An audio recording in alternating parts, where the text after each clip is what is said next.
Well, good morning, everybody. Today, I bring to you Razorclaw Shifter, the next iconic on my list of iconics to knock down, and I gotta say, this one was a doozy. Now, for those of you that do not know, the Razorclaw Shifter is a special brand of shifter that gets unarmed fighting as a baseline. That's right, proficiency with hand wraps as a racial ability. Now, the reason for this is that this is DDO's first option for pay to lose. The reason why I say that is because this is a non-monk hand wrap user.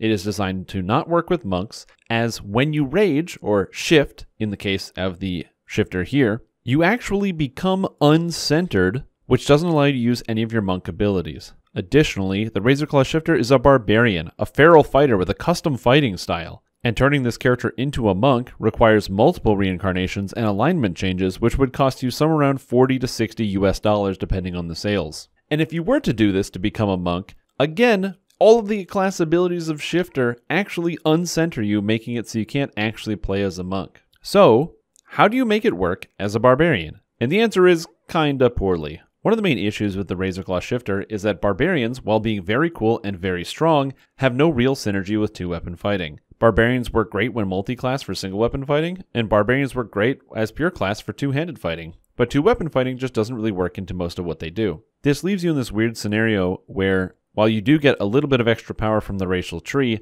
you want to spend as many points as possible in the individual barbarian trees, Ravager and Frenzy Berserker, to gain as much damage as possible, but because you're trying to use hand wraps, you really need to spend points in the Razorclaw Shifter tree, and you kind of handicap your own character pretty severely. The end result, with my character, was that sure, it worked, and it did a good amount of damage as well as having a good amount of survivability, but it was nowhere near as good as if I was just using a two-handed weapon. And this is where I want to make sure it's not confused. I am not saying that Razorclaw Shifter is a bad race. I think Razorclaw Shifter can be quite good, especially if you're playing as a two-handed fighter barbarian. Getting access to infinite rages for extra uses of Visage of Terror from the Ravager tree, as well as being able to cast Magic Fang on itself, there are a lot of good things you can get out of the Razorclaw Shifter tree. However, the actual dual-wielding hand wrap fighting thing, yeah, that doesn't work so good, and it's honestly not something I can recommend as a barbarian. However, I'm also not going to say it's exclusively bad. I think there are some good ways to polish it up, and the answer in this case I think is Kensai. You see, fighters, they actually have 3 different enhancement trees, but 2 of them entirely don't work with the Razorclaw Shifter. That's the Stalwart Defender tree and the Vanguard. The Stalwart Defender is all about using defensive stance, which unfortunately is disabled while raging. Additionally, the Vanguard tree requires you to use a shield, but the Kensai tree doesn't require any of that nonsense. As a result, you can stack up strength, split most of your points in the Kensai tree as well as the Razorclaw Shifter tree, have enough left over for a little bit of a splash into Vistani Knife Fighter or another enhancement tree, and you've got yourself a pretty formidable character. The main reason is because Fighter gets a lot more melee power than the Barbarian, about 40 more just from the class itself, and on top of that also gets special moves, critical threat range, and multiplier, which is a little bit nicer, lots of double strike, which then feeds into offhand double strike, which is very good for this type of character, as well as even getting something like built-in haste boost without having to go to a universal enhancement tree to try to get it. So while Barbarian Razorclaw doesn't really work too well with hand wraps, Barbarian Razorclaw does work really well with a two-handed weapon. However, I didn't build a two-handed weapon character, I built a hand wrap using Barbarian Razorclaw. Right now, I can't generally recommend that you play it unless you really like the visual of the fighting style. It wasn't the worst thing. I was able to get a lot of good area of effect damage by using Cleave and Great Cleave, as well as Shred from the Razorclaw Shifter tree, because Shred is actually area of effect even though it doesn't say it. Additionally, Relentless Onslaught is also area of effect even though it does not say it, and all of these things gave me a good amount of AoE that I could usually chop down packs with a fairly good pace. The main issue is I just wasn't able to scale the damage of each individual attack very hard, given that my character wasn't able to stack melee power too well, as well as having no sources of double strike and also not really having any sources of fortification penetration. It definitely did more damage than the cleric character that I was playing before, and honestly the survivability was amazing. Ravager is like a cheat code, basically allowing you to survive pretty much any amount of damage all the way through Elite and or Reaper mode, especially the low Reapers. Every time you hit a monster or kill a monster, you get so much health back, and then once you hit Epics, if you decide to play in Divine Crusader, it's pretty much impossible for your character to die at any moment. I, however, while I was playing it, decided to make a few swaps. I tried many different builds.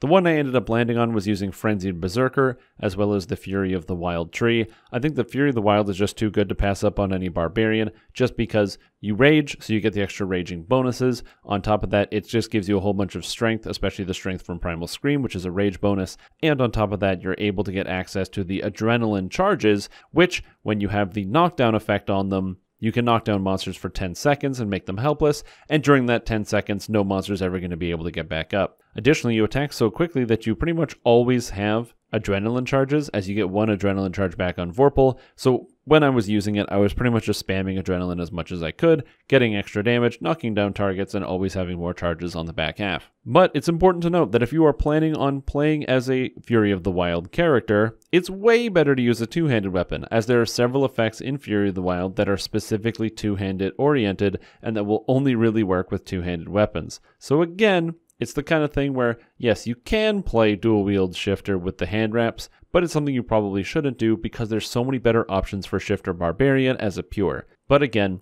I think Fighter Kensei can do a good thing. I'm actually so confident that Fighter Kensei can do a good thing that this video will come with two builds. First, there'll be the video here, which will show you how to do the Barbarian, in case it's still something you want to try. Again, it doesn't cost anything to do as long as you own the Razorclaw Shifter already, and it's not like it was the worst thing. It just could definitely be improved compared to some other classes, like just putting on a two-handed weapon. However, I'm also going to post a fighter build along with it on the associated forum post, you'll be able to find it in the description, because I think that honestly, it's not that bad, and you can have quite a lot of fun with a Kensei Shifter. Just be aware, it's probably not going to be as good as actual dual wielding would be, simply for the reason that dual wielding is generally going to allow you to have two different weapon types, different effects, proccing different types of debuffs on monsters, or even just getting more stats from your weapons versus hand wraps. But with that being said, it's pretty cool and it should work well for whatever you're trying to do. Additionally, if you wanted to try to do it on hardcore as well, you could do that, as the Razorclaw Shifter gets a good amount of crowd control built into the tree,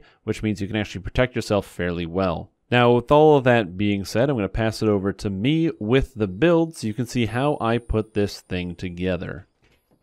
Now, say what you will about this character build, at the very least, the cosmetic set does go really well with it.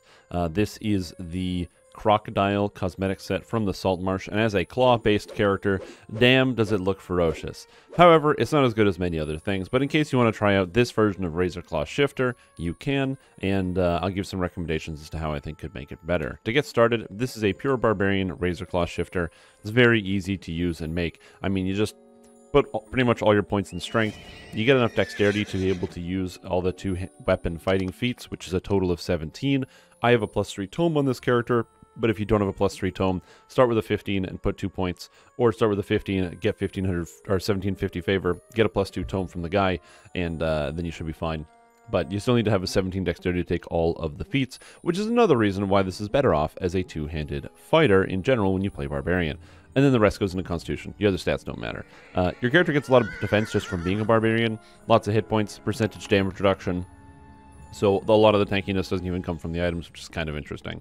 As far as your skills go, I had a little bit more intelligence just so that I would be able to take Use Magic Device, as well as some other skills. Barbarians get 4 skill points per level, so it's not too bad. But I've got Intimidate, Use Magic Device, and then outside of that, the rest of the skills don't entirely matter. Jump is only good for heroic leveling, because after you get through heroics, in epics, your character will have more than enough jump thanks to your just insanely high strength.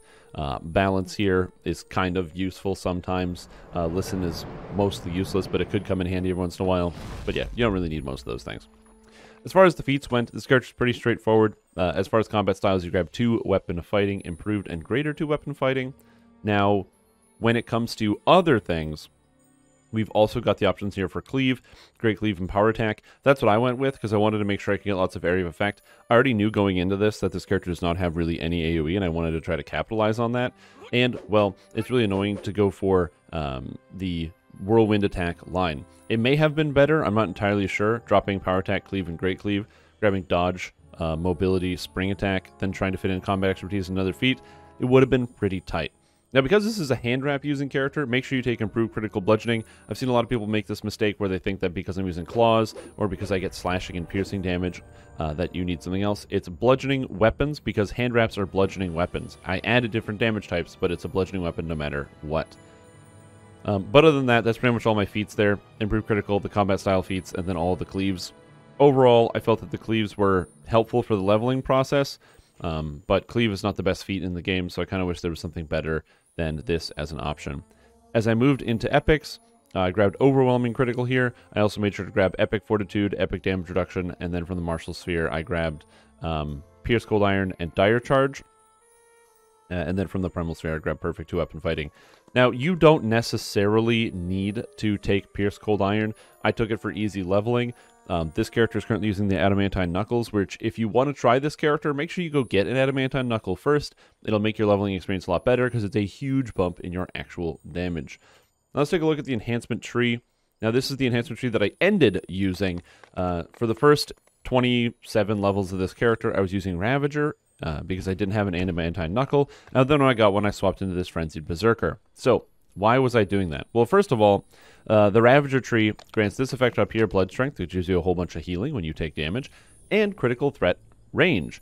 Now, one of the main issues is that you don't have a high critical threat range on this character. You do get +1 critical multiplier from Overwhelming Shifting, which is pretty nice, but you don't get any critical threat range. So your character would only critically hit on an 19 to 20, I think, which is not very good with just improved critical. This at least brought it down to a 17 to 20, so it's a 17 to 20 times 3. That is not a very impressive critical threat range as critical threat ranges go, putting you pretty much just under being what a longsword would be doing, but that's okay. Because it's just good enough. You get a lot of healing amplification from the cores here. You get Visage of Terror for the instant kills. Honestly, it worked out for the most part. However, the big deal is that the Frenzy Berserker grants this +2 critical multiplier up here, which gives you a whole bunch of extra damage per strike. And that is what I wanted to use. However, as I mentioned before, getting a 19 to 20, that feels bad for critical hits. So with this character, I actually am going to bring this up. I did use an Adamantine Knuckle once I could get one at level 27. These are special because they're 18 to 20s as baseline, which means with improved critical, they go down to 17 to 20. So I have a 17 to 20 times 4 because I get +2 critical right here. And while shifting, I gain +1 primal bonus, so then my character moves up to 17 to 20 times 5. This is a much better critical threat profile, and it gives you a lot more damage per hit. Additionally, the Frenzy Berserker gives you way more damage, giving you the Frenzy here for melee power, as well as extra damage with your weapon attacks, and then Death Frenzy for more strength, more crit multi on 19 or 20, greater Vicious for the extra melee power or the weapon damage and the extra melee power. And then, of course, up here you have Storm's Eye, where every once in a while when you hit monsters, you deal 400 extra bludgeoning damage. That scales with melee power. Of course, this is on every individual attack, so as long as you're attacking fast, it's pretty much like whenever you roll a Vorpal, you're going to get this to happen. It's 5% chance doesn't sound like a lot, but it actually happens all the time when you attack like 6 times a second with a character like this. Yeah, that's pretty much how I set up the points here. Now, one of the other reasons why it's nice to get out of Ravager is because in Frenzy Berserker, pretty much everything is good. Strength is good, Action Boost is good, Move Speed is good, Constitution is good, Blood Tribute. Cracking Attack is nice because it's an attack that does some extra damage, and it reduces fortification of the monsters so that you can actually hit them, so it's nice for like undead and what have you. But most importantly, Crazy Strike. When you hit with Cracking Attack, you gain +2 W and +3 melee power. Now that +2 W, that weapon damage, scales the weapon damage of your base hit. So since my weapon here is only a d6, it's not the biggest deal, but it brings it up to an extra 2 d6s on that hit every single time I strike for 12 seconds, which is pretty good. And so that's, everything out of Frenzy Berserker is useful. Versus Ravager, most things aren't useful. You take the I Like Pain chain, but the only thing that's good in here is I Like Pain. Do You Like Pain is bad, and I Hit Back is bad. Both these things are really bad. But I Like Pain is good, because it randomly will just give you some extra temporary hit points. And then Bully is pretty good, although it's expensive. It's effectively like 12 points for 15% helpless damage, which is really expensive. Then you can put 1 point in Cruel Cut, Festering Wound, and Dismember to get some extra melee power. And you can take Slaughter for an attack. But then everything else in this tree is pretty bad. All of this stuff is pretty useless. Most of this stuff is useless. So you're spending a lot of points on nothing in the Ravager tree, which is kind of disappointing, versus Frenzy Berserker, where you actually want to spend all your points, so it feels better. Out of the Razorclaw Shifter tree, while I was a Ravager, I took this ability here, Regenerating Shift, so I could regenerate my rages. This is essential because you want to have as many Visage of Terrors as you can, because I was constantly spamming this. And since you regenerate rages, you don't have to worry about how many you have. You just spam this as often as you want. I pick up Magic Fang because Magic Fang at level 30 grants a huge bonus to my hit chance. Right now, my weapon is +4, but then when I Magic Fang it, my weapon becomes, what is this, +12. So I get +8 just by casting Magic Fang. So plus 8 to hit and damage, and that's pretty substantial for this character.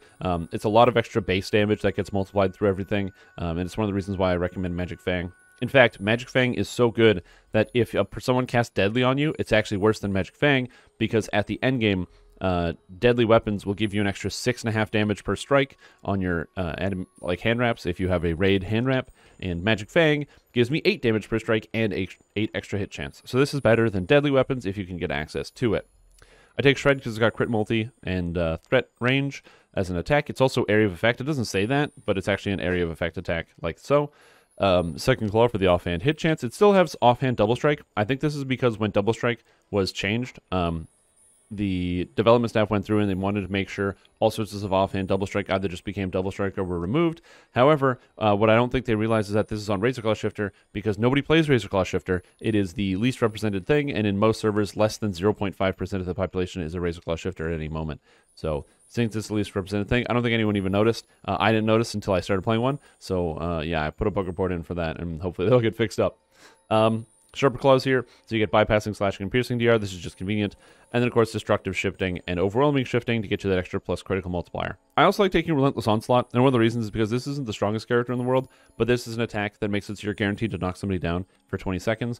Insanely useful. You can just knock down whatever you want. Oh no, there's any monster attacking me? No, it's not. It can't do anything. No save. So, highly recommend a Relentless Onslaught if you're looking for something to help you out. And then lastly, again, Vistain Knife Fighter, just the carrier of builds. Haste boost is unbelievable. It's so good, and it's so much better than everything else. Like, the attack speed is nice, but when you actually have haste boost going, it is so much faster, especially what it can do to your cleaves, because then all of a sudden cleaves are like, cleave, cleave, cleave. Instead of having to wait all this extra time, it just goes by really fast. So I'm a big fan of the haste boost, and I think you should always try to use it, and then getting an extra 5% double strike is really nice. And then lastly, for Epic Destinies, I was running around in Dreadnought most of the time, but Fear of the Wild is just straight up better. This is the tree that I would use. You get access to Primal Scream, and then of course up here, you've got Adrenaline Overload, which is really, really strong because Adrenaline Overload allows you to knock people down with overwhelming force, and because you're a 2-weapon fighter and you attack nearly constantly, you always get your adrenaline uses back as long as you're attacking people. So I almost always had full adrenaline charges, just constantly belting out adrenalines every time I could, and whenever I used adrenaline, it would always knock targets down for 10 seconds, causing them to become helpless, and then my extra helplessness damage from Sense Weakness kicked in, and I would start trucking people. So this character was able to run around in Epic Elite Feywild at level like 29 and 30 with my garbage like heroic gear, missing a ring. What's this? This is level 6 item. This is level 7 item. Like, just running around. This is one of the base shifter items that you get when you create a Razorclaw shifter. So it's not the best character in the entire world, but it was able to work pretty well for what I wanted it to do. And so that was pretty good. And so that's what I'd recommend with this character. As far as twists go, the twists are pretty standard and straightforward. Go into Fatesinger, grab Marshal him because it's the best thing in the entire game. It gives you strength, hit points, sneak attack dice, physical resistance rating, yada, yada, yada. Just get this one. Usually I would recommend grabbing Meld into Darkness for defense, but you don't need that on this character because you're a barbarian, so grab balanced attacks. You already have this effect where you knock down enemies on a Vorpal with your unarmed attacks, but they don't become helpless. This makes them helpless, which makes me wonder why it's even in the tree in the first place, but, you know, whatever. What are you going to do? And then lastly, for your tier 1, I personally was using extra action boost because I was spamming action boost haste as often as I could. But you don't necessarily need to use extra action boost if you feel comfortable with the 9 action boost that you have. I just wanted 12. It's especially good if you get prowess to have 12 action boosts, which is pretty nice. Anyways, that's pretty much all I have. So thank you for checking this out. If you want to try this and play it a little bit better, I think the way to go would be Kensai. So fighter, if you can, pure fighter if possible. And one of the reasons is because Barbarian has competing trees. Do you want to use a Cult Slayer? Do you want to use Frenzy Berserker? Do you want to use Ravager? This is a tough call. But when it comes to Fighter, you don't want to use Stalwart Defense because Stalwart Defense doesn't work while raging. You don't want to use Vanguard because Vanguard needs shields, which means you're just sitting with Kensai, which is really strong, and the Razorclaw Shifter, so you don't feel bad about taking all the good stuff out of Razorclaw. You can take everything out of Kensai, the whole bunch of stats, the extra double strike. Like, you're picking up 21% double strike out of Kensai, 40 or 60 melee power because your opportunity attack is always going to be up, so 60 extra melee power, like a whole bunch of stats. So Kensai, Razorclaw Shifter, I can imagine being very good, but yeah, and that would be a pure Kensai. You don't have to. You could probably multi-class as well. You could probably do, like, you know, 1 level of Favored Soul, 1 level of Rogue or something. with 18 levels of fighter, but I do like the Kensai Capstone for the 15% double strike, so that would be a good option if you wanted to try something else. However, that would require a Heart of Wood, and I'm not going to test it out because we're moving on to bigger and better things, which you'll find out in the next video. If you want to make sure you see that, subscribe to the channel. If you like what you saw, drop a like below. And also, if you're like, man, I want to see this character in action. I didn't get to hear about how good or bad it was and the differences in some of the different testing methods, because I tested a bunch of different breakdowns of the enhancement trees and all sorts of stuff, and this is what I found to be the best, was what I'm currently using. But if you want to see all that stuff, you can go ahead and go to twitch.tv/Strimtom, twitch.tv/Strimtom to get yourself all of the best viewing pleasure every day of the week here on Twitch. Anyways, thank you all for watching. Enjoy the rest of your entire day, and I will see you later.